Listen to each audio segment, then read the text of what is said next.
It's Sunday evening. I open my calendar for next week, and it's just full. It's full of meetings I didn't schedule. It's full of deadlines I didn't choose. And I have my own list of tasks, things that are actually important. And I look at the calendar, and I look at my list, and I just don't know how to make them fit. It feels like the week has already won before it's even started. How do you plan when you feel like you have no control? We think the goal of planning is to gain control. That's the first mistake. What else would it be for? If I'm not trying to control my week, what am I doing? You're trying to influence it. Most people approach weekly planning like they are packing a suitcase. They have a long list of items and they try to force everything inside. They push and they squeeze until it closes. But the week isn't a suitcase. It's more like a river.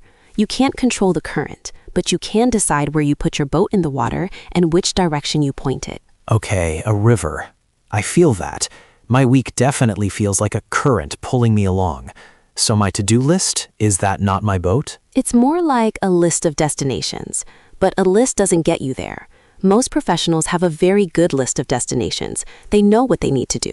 The real problem isn't the what, it's the when. And more importantly, it's the how. Right. I have a huge list. My problem is I get to Friday and I've been busy all week, but I've only done a few things from that list.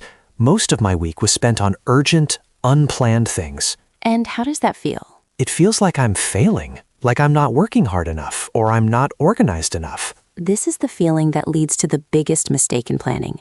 We believe the solution is a better, more detailed list, a more perfect system. We think if we just break our tasks down into smaller and smaller pieces, we will finally get control. Yes, that's what I do. I spend an hour on Sunday making a beautiful, detailed plan. And how long does that beautiful plan last? Until about 9:15 on Monday morning. Then one email arrives and the whole structure falls apart. Exactly. The belief is that a good plan accounts for everything. It feels true because being detailed feels professional. It feels responsible. But it fails because a detailed plan is rigid. It's fragile. The river, the real week, immediately breaks it. The new way to think is this. Your weekly plan isn't about scheduling every task. It's about deciding where you will invest your best energy. It's about where you will allocate your focus. Allocate my focus? That sounds different from manage my time. It is. Time just passes. Focus is an active resource. You only have a few hours of deep, productive focus each day. A good weekly plan protects those hours. So instead of a long to-do list, you look at the week ahead and you find 2 or 3 empty blocks of time. 90 minutes here, 2 hours there. And you assign your most important task to that empty block. So you're saying put my tasks in my calendar.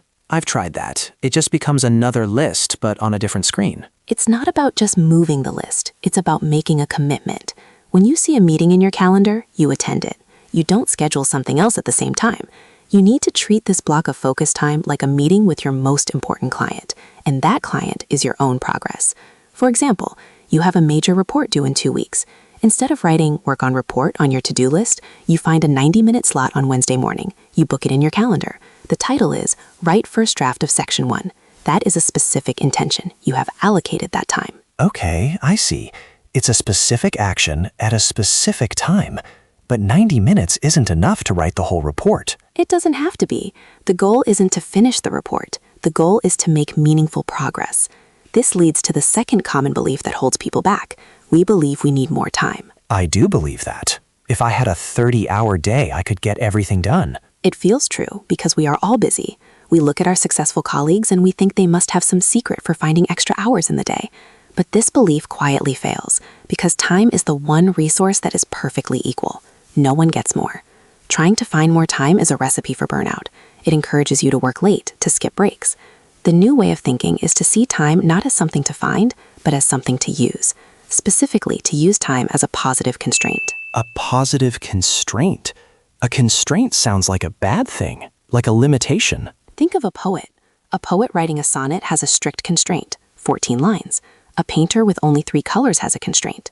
Does this stop them? No. It forces creativity. It forces them to make choices. An open afternoon with no end time is often less productive than a focused 60-minute session before your next meeting.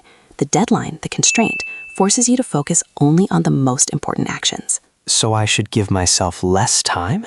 That feels wrong, uncomfortable. you should give yourself a clear finish line. Imagine you need to prepare a presentation. The old way is to work on presentation all day Tuesday. The new way is to allocate a 2-hour block from 10 a.m. to 12 p.m. The constraint of noon forces you to decide what is the most important thing I can achieve in these 2 hours. Maybe it's just outlining the structure and finding the 3 key data points. That is a huge success. Without the constraint, you might spend 4 hours just looking for the perfect font. That has happened to me. So the constraint creates focus. I can see that. But there's a bigger problem. My plan, even a simple one, always gets destroyed by unexpected events. An urgent request from my boss, a problem with a client, it makes planning feel pointless. This is the most common reason people give up on planning. The belief is, my plan failed because something unexpected happened. It feels true because it is our direct experience. Every week something unexpected happens, but it fails as a reason because it assumes the plan was supposed to be a perfect prediction of the future. A plan is not a prediction. The new way to think is that the purpose of a good plan is to build momentum. Momentum. Like in physics, a ball rolling downhill? Exactly. A good plan gets the ball rolling. Think about Monday morning. Do you start the day by checking email, reacting to other people's priorities, or do you have one clear, important task that you decided on during your Sunday planning? I start with email. Always. And by 10 a.m., you are already pulled in 10 different directions. You have lost before the day has truly begun. Now imagine a different Monday. You start with that one pre-decided task for just 45 minutes. You make a little progress on your most important project. You have a small victory before the chaos starts. That victory gives you energy. It builds momentum. When the unexpected problem arrives at 10 a.m., you face it from a position of strength, not a position of chaos.